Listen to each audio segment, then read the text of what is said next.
Hello friends, I'm back in my beautiful outdoor studio and so glad to be spending time with you. Oops, sorry for my secret light over there. I'm trying to balance out nature's light just a little bit. She's awfully bright today, right? Beautiful sun, but a little tricky to film in. So we're going to do the best we can. I know you're probably getting excited for Christmas and you might be wondering how I'm balancing all this with like the contemplative Franciscan crown and other things we prayed. So remember, Christmas is about celebrating and sharing God's love, which is a lot like our Franciscan life for my Franciscan friends watching, right? We are called to both a life of contemplation and prayer and a life of action, right? Following Francis in the footsteps of Jesus. So we're going to attempt a project today. We'll see how this works on film. And let me know how you guys like this. I want to start out why I would recommend getting, if you've never crocheted before, we're going to try a 3-pack here. This one has, and you might not realize what it's saying, but it has, when it says US, G, H, and I, and then it has some numerical sizes at the bottom. The alphabet letters are the sizes of your larger crochet hooks. The tiny little steel ones for doilies have numbers. We're not doing doilies today, folks. Okay, so G, H, and I, why I recommend getting a pack is some people crochet or knit like this, right? And their stitches are going to be really tight and compact together. And if you're all more loosey-goosey, your stitches are going to be looser. So different friends may like the look or feel of different needles. And having these 3 sizes, which are going to go with the most popular kinds of yarn you're going to find. So these 3 sizes are going to be great for almost anything. If it's too tight, just go up a size, right? If it's too loosey-goosey, go down one. No big deal. So I have a little hat started just to show you. I bought some clearance yarn at Walmart just to be able to show you that you can do this on the cheap. Now, is this my preferred method? No. I'm going to show you some hats later that I made out of wool that I got from my local yarn shop. I 100% prefer you to support local small business owners, right? But sometimes we're on a budget. The 100% wool really is economical. So the benefits of wool are it's warm even when wet. And if it's pure wool, not superwash. Superwash doesn't count for this. But if it's pure wool, it will not catch fire. So you can see how that could be very handy for some people. Maybe they're using space heaters in their home or something, or even if they're outside having to use a campfire or something. Wool is definitely a good choice. And I think you can buy that at discount stores, but really I prefer your local yarn shops just because they're going to know the differences. You're going to tell them what you're going to use it for, and they'll be able to point you to the right direction. You don't want to accidentally buy superwash if you're going for fireproof. That might not work out, okay? I like that knowledge of the local shop owner, and they're going to be kind, and maybe if you have trouble working on your project, they're going to help you out, right? Just in case my local knit shop yarn shop owner is watching. But I'm not joking. There's so many benefits to going to the local small shop owner. So this, though, is some cheapy stuff I got. It's acrylic, so it's affordable for everyone. Benefits of acrylic over wool, and our local yarn shop at least has some, what do they call it? I think it's called premium acrylic that's super soft and scrunchy and lovely. If you can't afford it, that's okay. Shop your clearance section at your local Mega Mart.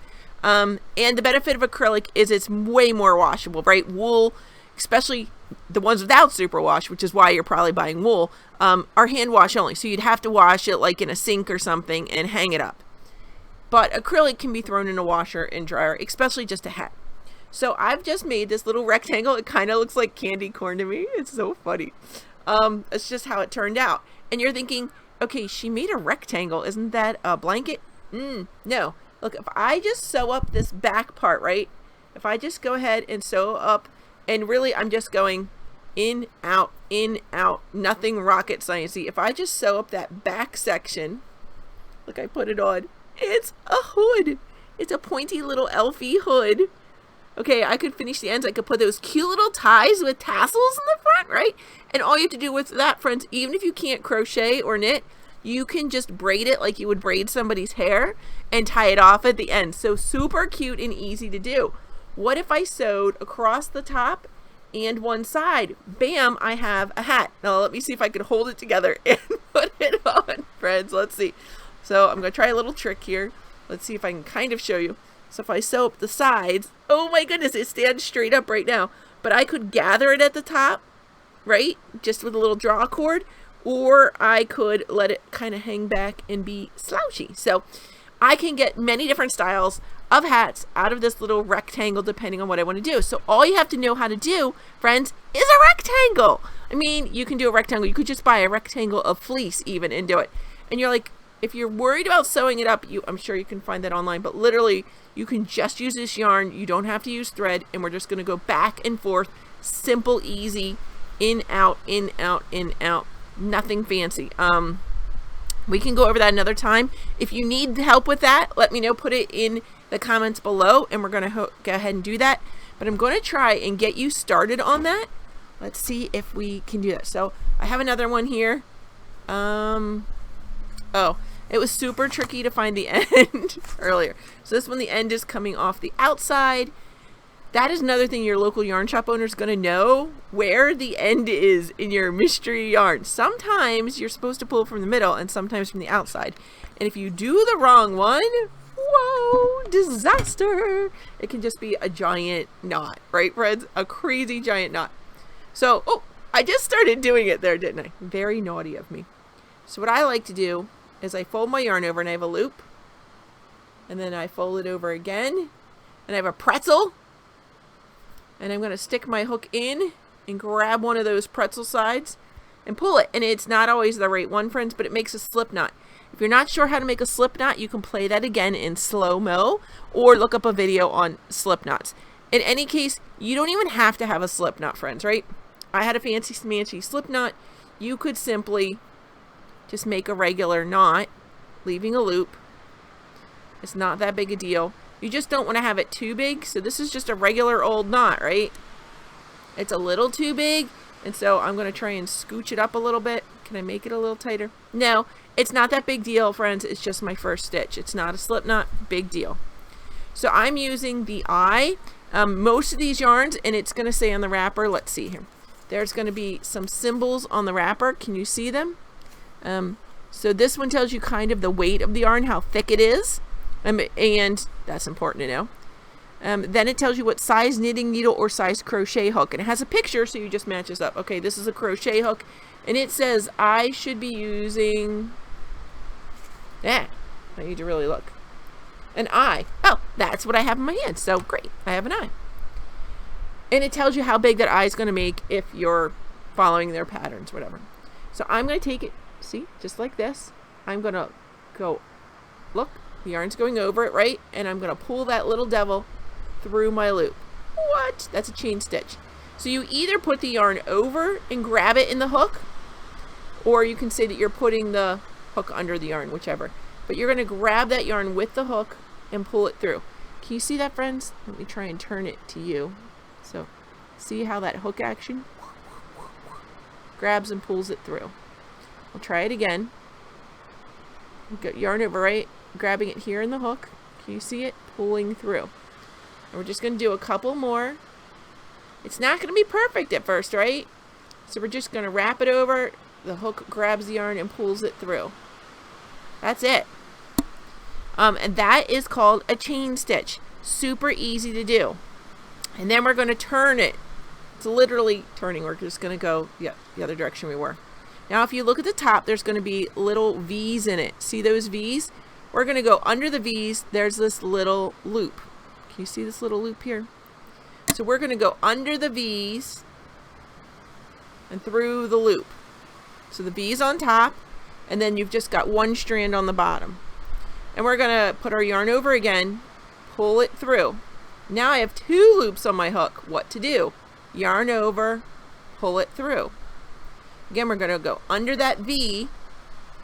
So the stitch is made of a V on top, and it's got just a single strand on the bottom. So we're going to go into that V, yarn over, pull it through. Now we have two guys on our hook. Yarn over, and we're going to pull it through. That's called a single crochet, or some people might call it a single chain, but it's the single stitch. So again, we're going under that V and through the loop made with that guy underneath, right? Yarn over, pull it through, yarn over, pull it through both. Under the V, through the little hole, yarn over, pull through both. Okay, we're going to try it again. Under the V and through that little nook that's made under the V, yarn over, pull through. Now we have 2, yarn over, pull through. I'm just going to do another one here, try and do a couple more. And so you're probably wondering, how many do I do? Here's the handy dandy thing. I can give you a size measurement for different heads and stuff. You can look it up.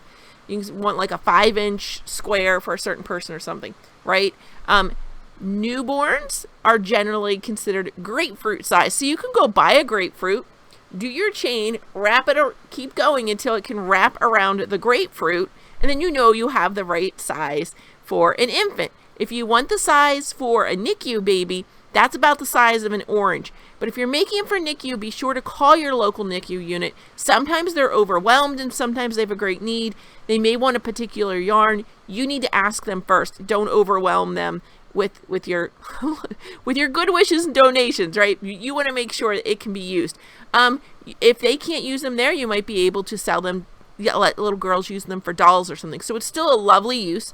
But again, so a newborn is a grapefruit size, and they just keep getting bigger. And there are people all around you, so reach out, be like, hey, husband, hey, son, can I measure your head? So do your chain and measure it around somebody's head. I have a fairly large head for a woman, so the regular women's sizes don't even fit me. And remember, some people are going to have, I have this flat, silky hair. Some people have this beautiful, full volume hair, and so they're going to need a slightly bigger hat to cover that. Okay, here's the super tricky part, friends. When we get to the end of our row, we are going to chain 1, and then we're going to turn. And we're going to pretend that chain 1 never happened. And now we can see our loop, our little hole underneath our V, it should be much bigger the second time around. And so we're going to go in there, pull it up, and through. In there, pull one up, through it, right? In, over, through, over, through 2. Okay, in, over, through 2. In, over, through 2. In, over, through 2. In, over, through 2. And now we're ending. We had that little chain 1 guy. We're ignoring him. Don't work in him. If you do, your project's going to grow in a V. Not the end of the world. You're just going to have a pointy hat at the end, right? Perhaps this works. But if you try and work even, once you can make the square, you can make all sorts of great things. Blankets, scarves, whatever. So you can just keep going until you have your square and then decide, how many sides am I going to sew up? Remember, if you sew up one side, you can have a hood. You sew up 2 and you have a regular knit hat, right? If you just want to sew up 1 and then run a drawstring or a pretty ribbon through the top, pull it tight with a bow, you're going to have a hat with a cute little flare at top. Now, how are we going to make our hats awesome, or what do you do if you can't knit or crochet? No problem. So we need to personalize the hat. So I went to my local little Mega Mart to see what I could find. I found this really cute patch. It's an eagle, great for anyone, right? Veterans love their hats. So to keep warm, I love donating them to the VA. But this is an iron-on, so don't iron on acrylic. It's going to melt and it'd be a horrible mess. Make sure that you can iron on the fabric that you're doing, or maybe you can tack it on with a couple of stitches. Most of the ones there I saw were iron-on only, not sew-through. And so that's probably not the best choice anymore. So I looked at other things. Here were some cute little sugar skull buttons. I thought they'd be great, but again, buttons, you don't want to be using around babies or small children, right? Because they could come off, the babies, especially if you're holding a baby a lot, right? They chew on things, whatever's near. So that might not be the best choice around babies. I found these super cute ones. So I found a set of pastel ones for this pastel yarn. And then for that hat I was calling candy corn, I found some in some more jewel tone colors. And these are actually little hair clips to put in your hair. Oops. Here, this guy's loose-ish. Can I get him out? Let's see if I can break him off. Ah! Oh, I'm going to have to continue this in another video. Bye, friends. Stay tuned.